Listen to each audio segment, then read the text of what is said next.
his black wool naps on fire. When Benny was born, she was only 13 years old, so he did not know to talk to her in a string of yes ma'ams and no ma'ams. He called his mama by her first name. "Ouch! Lottie! Put that cigarette out before you burn my head." The porch was a refuge from the sun.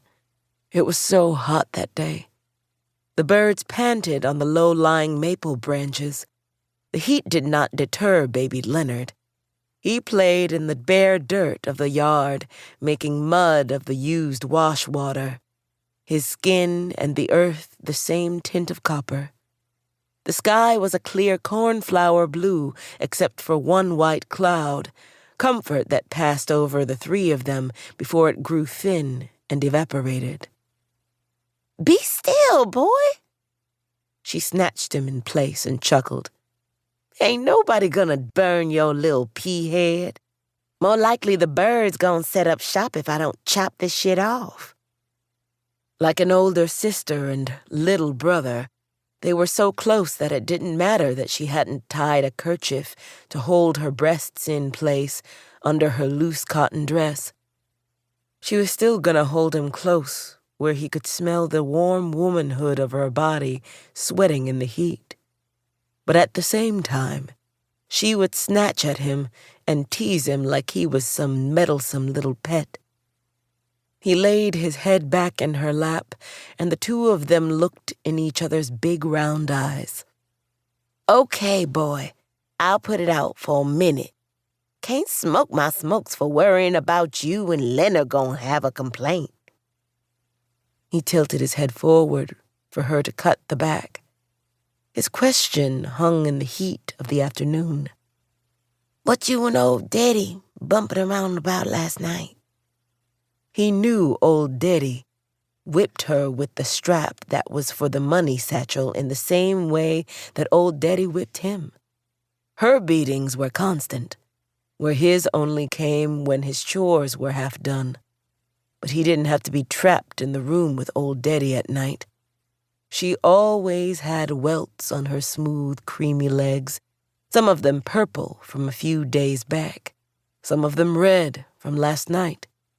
He knew the beatings were getting more frequent, but didn't know why, and didn't know the right thing to ask. She grabbed a fist of hair at the back of his head and turned his face up to hers. "Benjamin Lee, let me tell you something." She pushed his head forward again. "Don't you never trap no woman in your house like she a cow who happened by your barn for shelter. Don't you never be that kind of man." "Ouch!" he complained, and put his hands on the back of his head. She smacked his hand back down and tilted his head onto her thigh to get the sideburns.